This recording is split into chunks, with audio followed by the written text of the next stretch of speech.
Bom dia. Eu vou falar para vocês um pouco sobre biomassa. Vou começar dando uma pincelada aí no cenário energético. Já foi falado bastante pelo Marcelo, então vou ser bem objetivo. Então a matriz energética, assim como essa é uma vertente mundial, caminha para ter uma matriz limpa e diversificada, né? O Brasil, ele tem uma meta aí com relação ao Acordo de Paris, para 2030 reduzir a emissão de CO2 na atmosfera em 43%. Tá? Porém, ainda a gente está um pouco atrasado com relação à busca das transformações de combinações das redes inteligentes, geração distribuída e tecnologia de abastecimento. O Brasil ele ainda gatinha, né? Com relação à geração distribuída, a gente ainda encontra muita dificuldade. É um assunto que ele ainda gera muita dúvida para quem está tentando viabilizar projeto, principalmente com fontes renováveis fora fotovoltaica. No nosso caso, a biomassa, a gente tem muita dificuldade com relação à regulamentação e incertezas aí do mercado. Tá? E fala-se que nas próximas 2 décadas, nós vamos ter uma revolução muito mais intensa do que nos últimos 20 anos aí na busca da diversificação da matriz. Falar para vocês um pouco das fontes, de como que é montada a nossa matriz por fonte de energia, dando um pouco de peso na importância de cada fonte e como a gente considera essas fontes aí dentro da matriz, tá? Então, a gente tem aí como os projetos estruturantes, que é a energia de base, a hídrica e a nuclear. Essas duas fontes, a hidráulica, ela é praticamente 65% da nossa matriz. Elas são consideradas estruturantes por serem fontes confiáveis, elas operam praticamente o ano todo. E logo em seguida, a gente tem as fontes aí de combustíveis fósseis. A gás natural também ela pode ser considerada como fonte estruturante, tá? Mas a gente tem as emergenciais, carvão e óleo, são as fontes de combustíveis fósseis. As fontes, como o Marcelo falou, são as fontes mais caras e elas estão ali para operar quando se tem algum pane no sistema elétrico e você precisa entrar com uma fonte dessa de energia. Por exemplo, no período do ano que a gente está com os reservatórios baixos. No momento, acho que junho até saiu da bandeira amarela, voltou para verde, porque a gente teve uma incidência de chuva um pouco maior que previsto. Porém, agora a ONS ela segura um pouco os reservatórios e ela vai soltando as outras fontes, que são as fontes aí emergenciais, e elas começam a operar complementando o sistema. E aqui a gente tem as fontes complementares, que por serem intermitentes, a solar, a eólica e a biomassa também é considerada como fonte complementar. Aqui uma matriz da distribuição dessas fontes dentro do sistema elétrico, né? Então a gente tem a hidrelétrica com praticamente 65%, o total de termoelétrica 25%, sendo que a biomassa ela é 9,1%, aqui por grande participação do setor de açúcar e álcool. A eólica praticamente 9, 8,5% e a fotovoltaica 1%. Além disso, o Brasil ainda importa 8 GB de energia do Paraguai, Argentina, Venezuela e Uruguai. Tá? Isso porque, no momento, a gente tem uma deficiência nos reservatórios, a gente tem uma capacidade baixa dos reservatórios, então o Brasil está precisando importar energia dos outros países. Aqui, graficamente, a distribuição, para vocês terem uma ideia, a hidráulica, as térmicas, eólicas e a fotovoltaica. Então, a operação do sistema.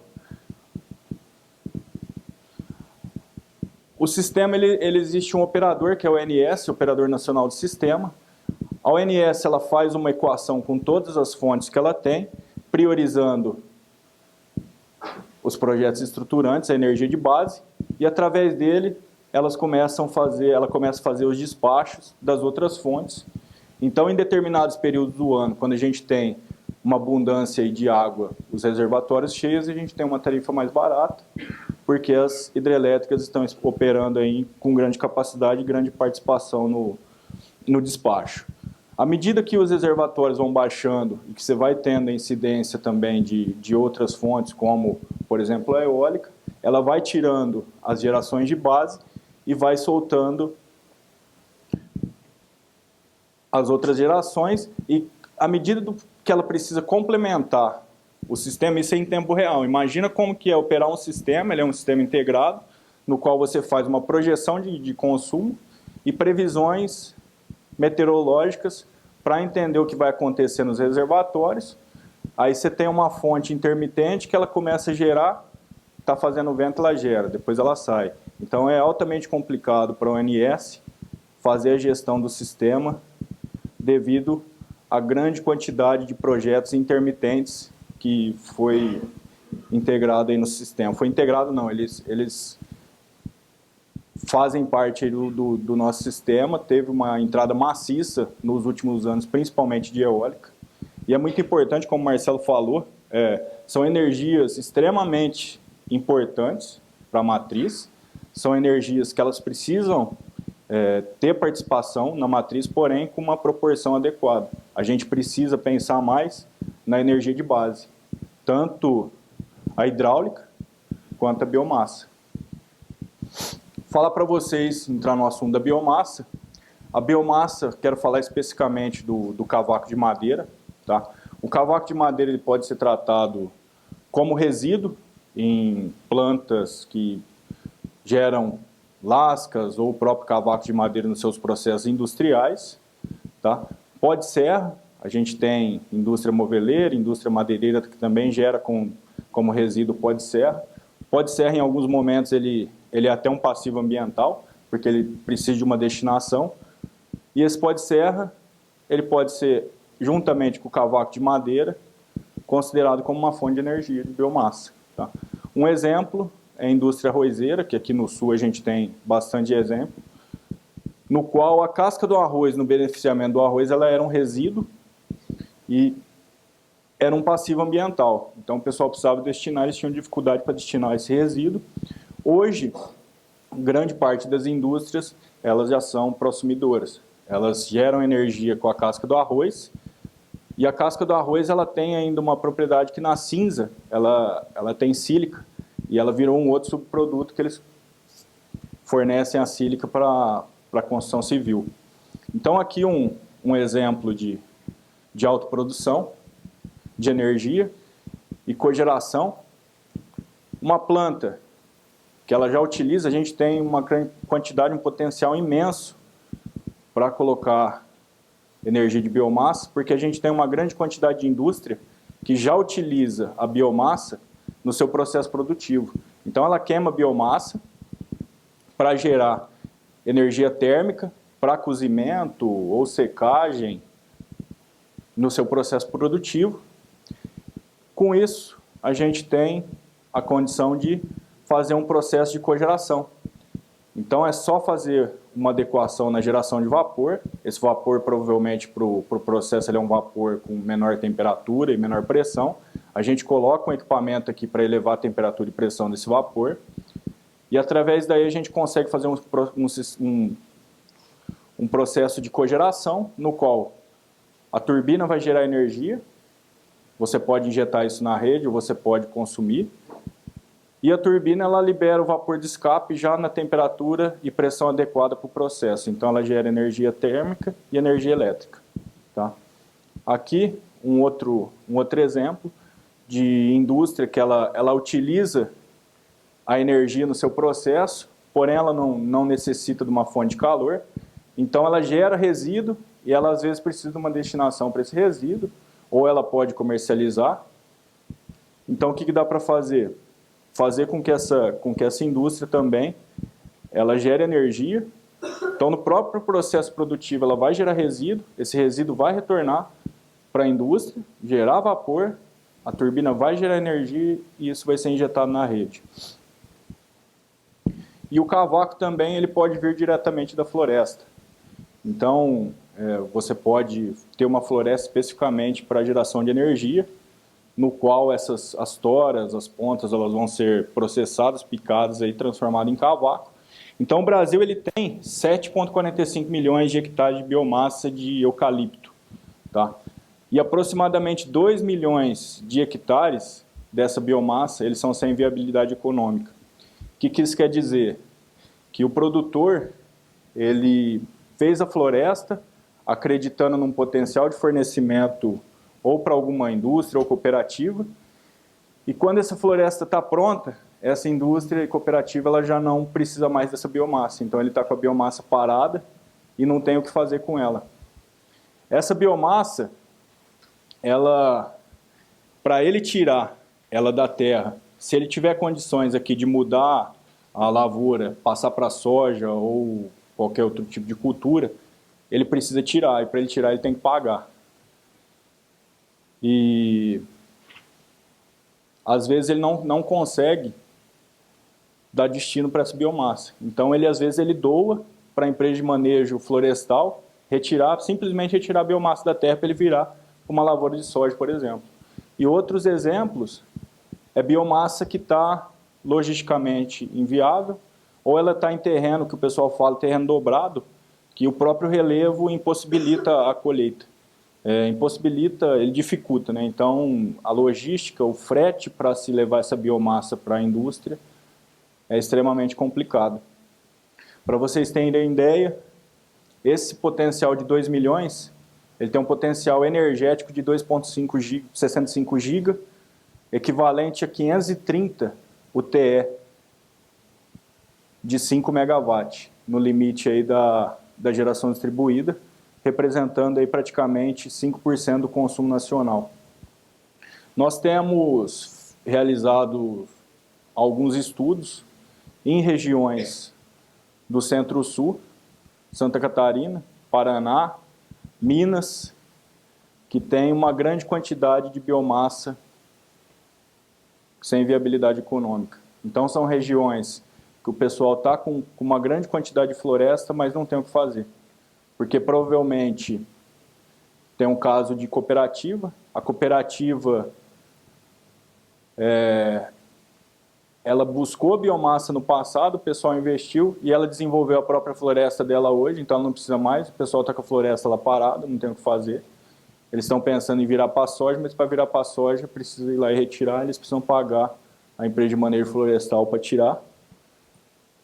E com isso, as regiões que têm essas florestas, elas estão praticamente com uma economia parada. Bastante parte elas não têm nem condições de virar para uma lavoura de soja, por exemplo, porque são regiões acidentadas e não tem o que fazer. Então a gente imagina, a gente busca fomentar o desenvolvimento econômico dessa região, e é de cunho até social, porque com isso a gente consegue trazer de novo o produtor, né? Incentivar o produtor, utilizar essa biomassa para gerar energia. E a partir dali, não só ter um ciclo, mas que ele replante, que ele reestruture a floresta para ter aí prosperidade, para ter aí continuidade na geração de energia através das pequenas centrais aí de biomassa. Então esse tipo de planta são plantas pequenas, ela é para ser praticamente instalada dentro da própria floresta ou do lado da subestação da cidade, onde a viabilidade de logística for melhor. Falando aqui um pouco então da emissão de CO2, então a biomassa ela tem uma emissão do dióxido de carbono na atmosfera, porém, no balanço que se faz, essa biomassa que está sendo queimada, quando ela foi floresta, ela fez sequestro de CO2 na fotossíntese, ela purificou o ar. Então, a gente fala que praticamente, no balanço, a biomassa é uma energia que ela praticamente não emite CO2 na atmosfera, ela é uma energia considerada limpa. Reforçando, Então, a importância da biomassa na matriz. É uma planta estável e a gente também quer que a biomassa seja considerada como projeto estruturante. A biomassa, ela opera 95% do tempo. Então, ela tem praticamente o ano todo aí disponível gerando energia em 100% da capacidade. Esses 5% a gente considera por algumas paradas e manutenção, que ela demanda manutenção anual. E ela pode também complementar os sistemas intermitentes. Então, se fala que para cada mega de sistema intermitente solar ou eólico, se necessita de 1 mega de uma energia estável. Então, a biomassa, ela pode também ser essa energia de base, ser considerado uma energia dos projetos estruturantes. E uma forma de se fazer isso é um projeto, uma planta híbrida, tá?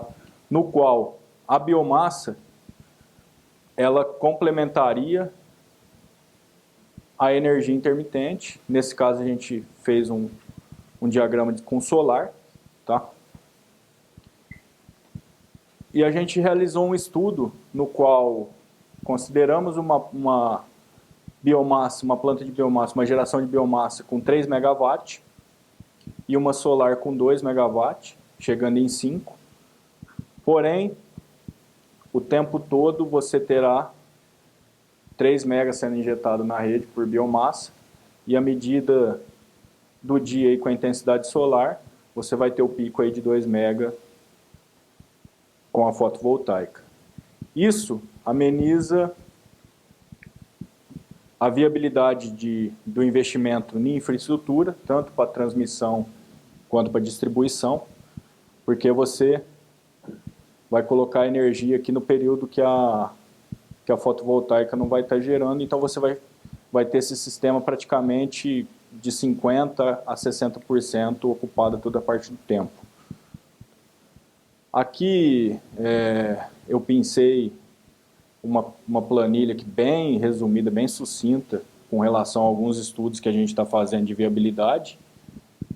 E uma planta aí de biomassa com 5 MW, um investimento de 18 milhões de CAPEX, se fala num payback de 3,5 anos. Coloquei o payback aqui como um indicador de viabilidade, mas não é o fundamental, a gente tem taxa interna de retorno, entre outros. Mas é um negócio bem atrativo, economicamente falando. E aqui eu fiz da planta híbrida, tá? No qual a gente entra com 3 MW de biomassa, 2 MW de solar. Então, na solar, estava dando um payback de 8 anos, 8,5 mais ou menos. Então, com a biomassa, se cai para um payback de 5,54.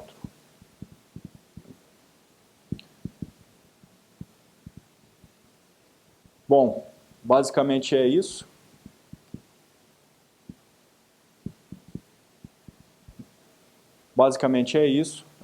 Eu vou estar aqui hoje, amanhã, o dia todo. Então, tem alguns números, tem alguns estudos aí já em andamento. Se alguém quiser discutir, quiser que a gente faça algumas simulações, estou à disposição. E agora vem a rodada de perguntas, né? Muito obrigado.